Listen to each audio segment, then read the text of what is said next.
दिल्ली के पास एक शहर है सिकंदराबाद। वहां के दो तीन लड़के पहले कहते हैं कि दावत करेंगे, दावत के बाद कुछ खाएंगे, उसके बाद जो भी लड़की मिलेगी उसको पकड़ेंगे, उसके साथ गलत काम करेंगे। पहले से ही डिसाइड कर लिया था। पहले खाते हैं पीते हैं, उसके बाद फिर निकल जाते हैं शहर सपाटे की ओर। एक गांव लगता है चांदपुर, और चांदपुर रोड की तरफ लगभग रात के 8:30 बजे के आसपास एक लड़की दुकान से खरीदारी करके अपने घर जा रही थी। उस लड़की को देखते हैं, अपनी गाड़ी में खींच लेते हैं और उसके बाद उसके साथ बलात्कार करते हैं। जब तक मन करता है तब तक करते हैं, और जब मन भर जाता है तो उसकी हत्या कर देते हैं, हत्या करके फेंक देते हैं। पुलिस जब इस मामले का खुलासा करती है तो कहते हैं सिर्फ मौज मस्ती के लिए किया था। ये लड़की नहीं होती तो कोई और होती, कोई और नहीं होती तो कोई और होती, उन्हें तो ये सब करना ही था। इस घटना को सुनने के बाद आपको भी शायद अंदर से गुस्सा आया होगा कि क्या समाज में ऐसे लोग भी रहते हैं। लेकिन ये घटना कुछ भी नहीं है जो मैंने अभी बताई है। अगली घटना जो मैं आपको सुनाने जा रहा हूं, इस घटना को सुनने के बाद कहेंगे कि समाज में कितनी गंदी प्रवृत्ति की, कितनी कैसी विकृत मानसिकता के लोग रहते हैं। ऐसे लोगों को जीने का अधिकार देना चाहिए? बिल्कुल भी नहीं देना चाहिए। मगर कानून ने जो उन्हें सजा दी है, पीड़िता उसको लेकर भी खुश है। आदाब, नमस्कार, सत श्री अकाल। मैं उस्मान सैफी। आज की जो सच्ची घटना मैं आपको सुनाने जा रहा हूं, ये सच्ची घटना है पंजाब का एक शहर है लुधियाना। एक लड़की जिसकी उम्र अभी 1.5 साल के आसपास है। वो लड़की अपने घर में, अपने परिवार में, अपनी माँ, अपने पापा के साथ बड़ी खुश थी। कुछ ही दिन पहले तो उसके पापा की और माँ की शादी हुई थी। उसके बाद वो पैदा हुई। 1.5 साल ही हुआ था, उसने अपने पापा के साथ रहने के जो सपने शायद देखे होंगे, एक लड़की एक बच्चे के साथ जो होता है, वो पूरे कहाँ होने वाले थे। पापा के साथ पता नहीं अचानक से कोई ऐसा हादसा होता है और पापा की मौत हो जाती है। 1.5 साल की थी तब पापा उसके मर जाते हैं। लेकिन उसकी माँ ने दूसरी शादी करने का फैसला बिल्कुल भी अपने दिमाग में रखा ही नहीं, और उस बेटी को अपनी बहादुर बेटी बनाने का फैसला किया था। जिंदगी बड़ी खुशहाल चल रही थी, सब कुछ बहुत अच्छा चल रहा है। लड़की 20 साल की हो चुकी है। अब 20 साल की लड़की होने के बाद उसका पंजाब पुलिस में नंबर भी आ जाता है। हालांकि वो नेल ब्यूटिशियन थी, और नेल को किस तरह से डिजाइन करते हैं, किस तरह से वो भी खूबसूरत बनाया जा सकता है, उसकी वो डिजाइनर थी। 9 फरवरी 2019 का ये वाकया है। वो अपने एक दोस्त के साथ लुधियाना से इस्तेवाल की तरफ जा रही थी। इस्तेवाल की तरफ जा रही है, कार से वो दोनों जा रहे हैं, और कार का रात के लगभग 9 बजे के आसपास का वाकया था। 3 बाइक सवार पहले तो शोर मचाते हैं, चीखते हैं, चिल्लाते हैं। जंगल का, ऐसे जिस तरह से आप देख रहे हैं मेरे पीछे, एक सुनसान सा इलाका था, जंगल, अंधेरी रात हो रही थी। रात के 9 या 10 बजे के आसपास का वक्त रहा होगा। शोर मचाते हैं, लेकिन उन्हें लगता है कि ये शायद हमें रोक के हमारे साथ कुछ वारदात ना कर दें, तो इसलिए वो भगाने की कोशिश करते हैं। मगर वो बहुत खिलाड़ी थे, तीनों बाइक सवार। कोई ऐसी भारी चीज मारते हैं, कार के शीशा टूट जाता है, और चलती हुई कार के बराबर में अपनी बाइक लगा के उस लड़के को पकड़ लेते हैं। कहते हैं कि रोक लो, नहीं तो अंजाम अच्छा नहीं होगा। लड़का डर जाता है और गाड़ी रोक ली जाती है, और गाड़ी जाकर रुकती है चांगना नहर के पास। चांगना नहर के पास बहुत ही सुनसान इलाका था, और उसके बाद उस लड़के को और उस लड़की को साथ लेके जाते हैं खाली प्लॉट की तरफ। और खाली प्लॉट की तरफ जब लेके जाते हैं तो वहां जाकर लड़के को पकड़ लेते हैं। पहले से ही 3 बाइक सवार थे, फोन किया जाता है, 3 और आ जाते हैं। अब ये लोगों के नाम है कि लुधियाना का जगरूप सिंह रूपी है, जो इसका मुख्य आदमी है। एबीएस नगर का सादिक अली है। हिमाचल प्रदेश का सैफ अली है। यूपी गोंडा का अजय उर्फ विरजा नंदन है। लुधियाना में खानपुर है, उसका स्वरूप है। और जम्मू कश्मीर कठुआ का लियाकत अली, जिसकी उम्र कम थी उस टाइम पे। ये 6 लोग हैं, और 6 के 6 जने उस लड़के को पकड़ लेते हैं, और उस लड़की के साथ उसी के सामने बारी बारी से रेप कर रहे थे, बलात्कार कर रहे थे। लड़की ने हर चंद कोशिश की उनसे बचने की, रिक्वेस्ट की, रहम की भीख मांगी, तमाम वो कोशिशें की जो कर सकता था। लड़का बहुत बहादुर और लड़की भी बहुत बहादुर। लड़के ने भी तमाम कोशिशें की बचने की, लेकिन वो 6 थे और ये 2 थे, उनका मुकाबला नहीं कर पाए, और उन्हीं की आंखों के सामने शस्त्रों के बल पर आखिरकार उनके साथ वो गंदा काम करते रहते हैं। टाइम गुजरता चला जाता है, रात आगे बढ़ती चली जाती है।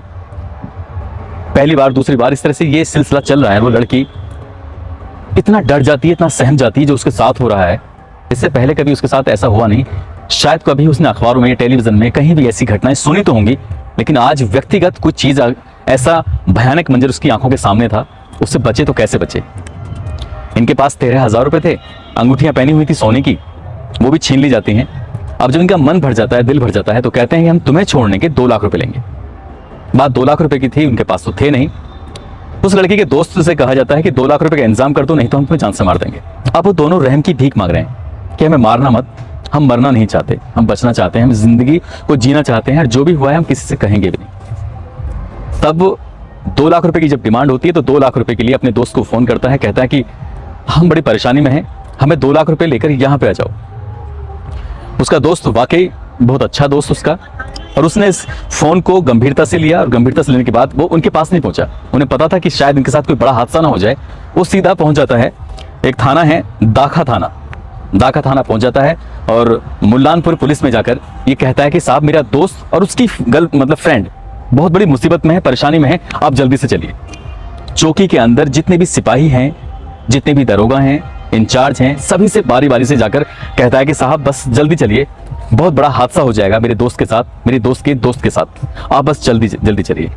एक एक करके रिक्वेस्ट करता है, लेकिन कोई भी उसकी बातों को अनसुना कर देता है, सुनता ही नहीं। जब घंटे 2 घंटे 3 घंटे गुजर जाते हैं, उधर उनके साथ वही हादसा, लगातार रेप पर रेप हो रहा है।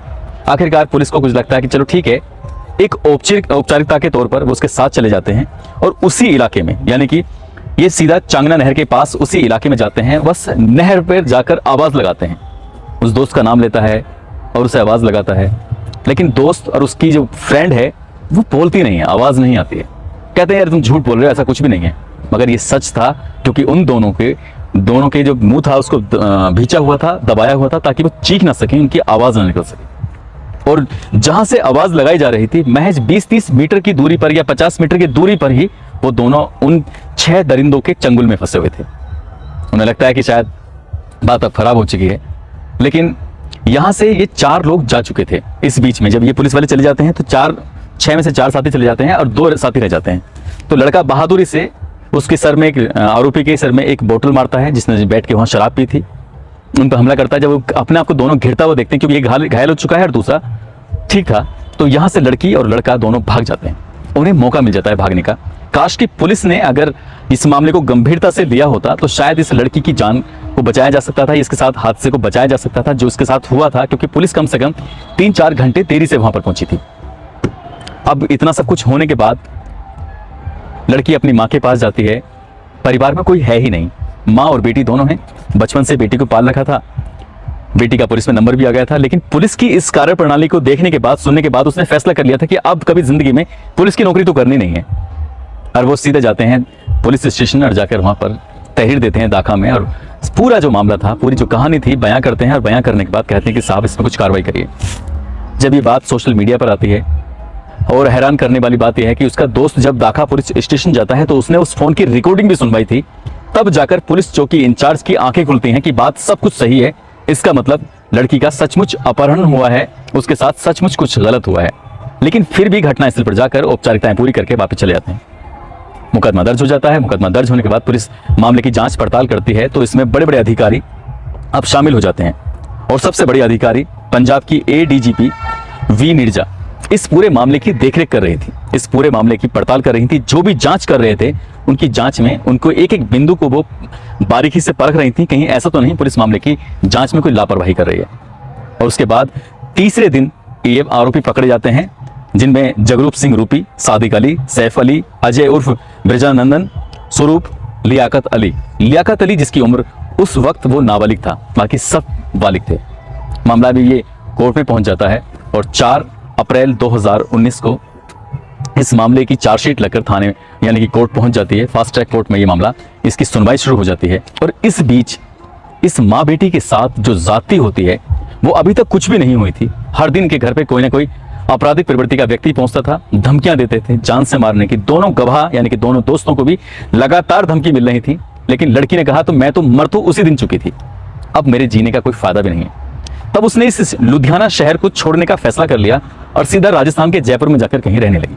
जब तारीखें पड़ती थी तब वो मौके पर आया करती थी। उसकी माँ प्राइवेट स्कूल में नौकरी कर प्राइवेट टीचर और रहकर अपनी बेटी की इसने पूरी जिंदगी परवरिश की थी।